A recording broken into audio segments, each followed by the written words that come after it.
আপনি বিসিটি ভালো লাগে। এটা মনে করি যে সারাপুর নির্মাণ গ্রাম পঞ্চায়েতের মূল লক্ষ্য উদ্দেশ্য একটাই, সারাপুর নির্মাণ গ্রাম পঞ্চায়েতটাকে নির্মল গ্রাম পঞ্চায়েত করাতে আমাদের মুরগিয়ে ডাক ছিল। এখন 3:15। যেহেতু আপনারা সকলেই এটা আমি আশা রাখি আপনাদের কাছে, আমি প্রথমে একটু কাউন্টিং করব। যারা আছে প্লিজ আপনাদেরকে একটু উঠে দাঁড়াতে বলবো। এই আলোচনা আর লম্বা না করে আজকের আলোচনার সার মর্ম আমাদের জনস্বাস্থ্যের কর্মদক্ষ দুলাল বাবু আছেন, সত্তার সাহেব রয়েছে। দ্বিতীয়ত ভিআইপি ভিএসপি তাদের মধ্যে মেনশন করছি না, যে কোনো একজন এসে আপনি আপনার দায়িত্ব সম্পর্কে যত সম্ভব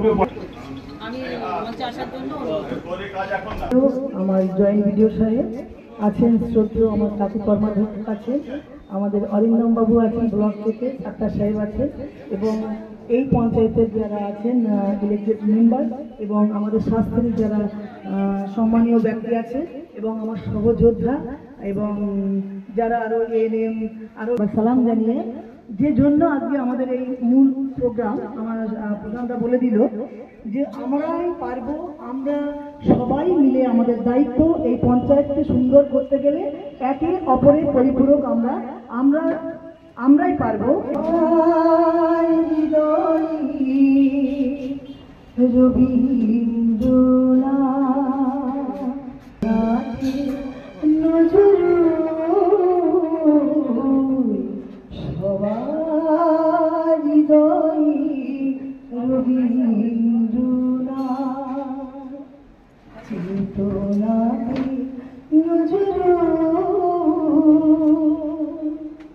যতই আসুক বিঘ্ন বিপদ, হাওয়া হোক প্রতিকূল,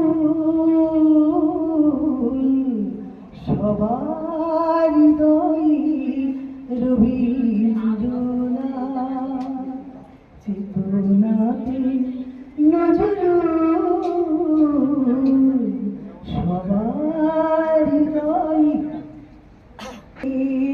একদা যেখানে উপনিষদের ঋষি সমতার গান গেয়েছিল, শুনেছিল দশ দিশি,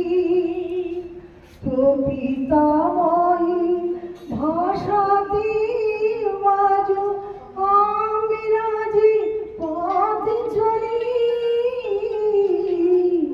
সবার হৃদয়ে রবীন্দ্রনাথ, চেতনাতে নজরুল,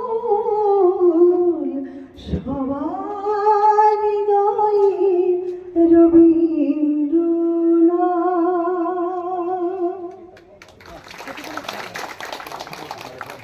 জমে থাকে। এই বৃষ্টির জমা জল কিন্তু এই এডিস মশা বংশ বিস্তার করার একটা মুখ্য সময়।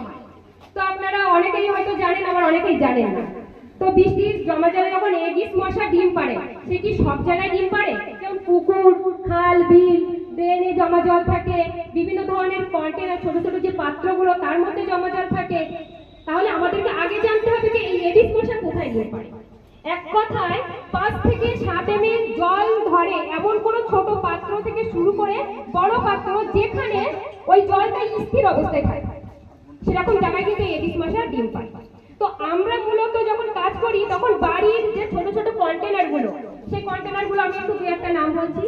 যেমন পলিথিন, ছোট ছোট পলিথিন, আপনার চিপসের প্যাকেট, বিস্কিটের প্যাকেট, নারকেলের 2 টুকরো অংশ, ডিম আমরা ভাজা করার সময় যে মাঝখান থেকে ভেঙে 2 টুকরো করি, তেমন আপনার হচ্ছে টায়ার, কচু গাছ, ত্রিপলের বিভিন্ন ছোট ছোট যে খাদ, যে পকেটগুলো থাকে, সেই জায়গাগুলো কিন্তু আমরা ব্যবস্থা নিয়ে থাকি। তো আমরা দীর্ঘদিন ধরে 2018 সাল থেকে যখন কাজ করছি, এখন কোনো বাড়িতে গিয়ে যখন আমরা দেখি ছোট ছোট কন্টেনার গুলোর মধ্যে অনেকটাই আমার ভিআইপিরা বা ভিএসপিরা রিমুভ করতে পেরেছে। তার মধ্যে যে জায়গাগুলো আমাদের পক্ষে স্টেপ নেওয়া দুঃসাধ্য হয়ে যাচ্ছে, সেগুলো হচ্ছে 3টি জায়গায় মূলত আমরা প্রেসার পড়ছি। সেই জায়গাগুলো কি? সেগুলো হচ্ছে 1 নম্বর কচু গাছ, 2 নম্বর ত্রিপলের যে পকেট বা খাট, 3 নম্বর হচ্ছে টায়ার।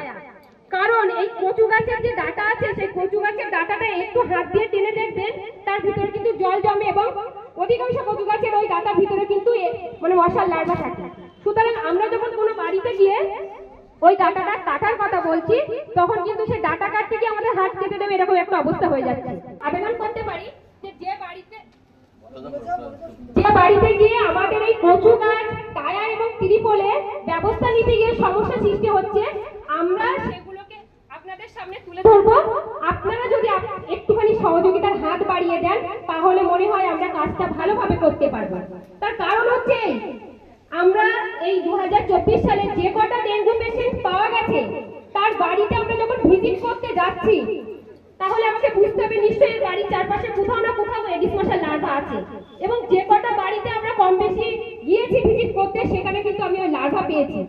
এবং এটা বলতে সত্যিই খুব খারাপ লাগছে, তার বাড়ির চারপাশে ছোট ছোট অন্য কোনো কন্টেনারে নয়, ওই ত্রিপলের পকেট অথবা কচু গাছের ডাটা অথবা টায়ারের ভিতর, এই 3টে জায়গায় কিন্তু আমাদের কাছে খুব মানে খারাপ হয়ে যাচ্ছে এই 3টে জায়গা আমরা মানে ব্যবস্থা না নেওয়ার জন্য। যার জন্য পঞ্চায়েত কর্তৃপক্ষের কাছে আমাদের আবেদন যে এই জায়গাগুলো আমরা যাতে সহজে ব্যবস্থা নিতে পারি, তার যথাযথ ব্যবস্থা করবে এবং সহযোগিতার হাত বাড়িয়ে দেবে। সাথে যুক্ত যারা যারা স্টেক হোল্ডার যারা রয়েছেন, একদিকে সরাসরি স্বাস্থ্য দপ্তর যেমন লোক রয়েছেন, একা জনস্বাস্থ্য বিষয়টা কিন্তু একা স্বাস্থ্য দপ্তরের বিষয় কখনোই নয়। জনস্বাস্থ্য বিষয়টা যুক্ত আছে তার মধ্যে পঞ্চায়েত, তার মধ্যে যুক্ত আছে আইসিডিএস, তার মধ্যে যুক্ত আছেন ডিবিডি। এইবার আপনাদের নিশ্চয়ই মনে আছে আমরা কিছুদিন আগে কমিটি নিয়ে একটা মিটিং করেছিলাম, আপনারা সেখানে আশা করা যায় প্রত্যেকেই উপস্থিত ছিলেন। কি ছিলেন তো আপনারা? ছিলেন। সেখানে দীর্ঘক্ষণ আলোচনা হয়েছে কি করণীয়।